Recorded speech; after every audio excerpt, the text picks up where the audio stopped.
దావీదు ఏం చెప్తున్నాడు? దేవుని పర్వతానికి పోలుస్తున్నాడు. అంత గొప్ప దేవుడు నాకు తోడుగా ఉన్నాడని. దావీదు జీవితంలో ఆయన చెప్తున్నాడు, యెహోవా వలనే నాకు సహాయం కలుగును. నాకు సహాయం చేసేది ఎవరు తెలుసా? ఆ రాజు కాదు, వీళ్ళు కాదు, నా సైనికులు కాదు, నా కూడా ఉండేవాళ్ళు కాదు. ఎవరి వల్ల నాకు సహాయం కలుగును?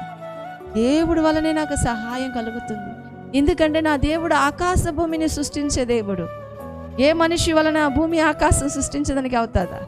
అంత గొప్ప దేవుడు నాకు సహాయం చేస్తున్నాడని ధైర్యంగా చెప్తున్నాడు. ఈరోజు మనకు సహాయం చేసేది ఎవరండి? ఎవరి వల్ల నీకు సహాయం వస్తుంది? శ్రమ తీరిపోయిన తర్వాత ప్రార్థన మానేయడం ఉండకూడదండి. కష్టంలో ఉన్నప్పుడు ఉపవాసం ఉండడం, బాధలో ఉన్నప్పుడు ఉపవాసం ఉండడం, వ్యాధితో ఉన్నప్పుడు ప్రార్థన చేసడం, అన్నీ తీరిపోయిన తర్వాత మనం ఎలా ఉండాలా? ఇంకా నమ్మకంగా ఉండాలి, ఇంకా విశ్వాసంగా ఉండాలి. అలా ఉంటే కదా దేవుడు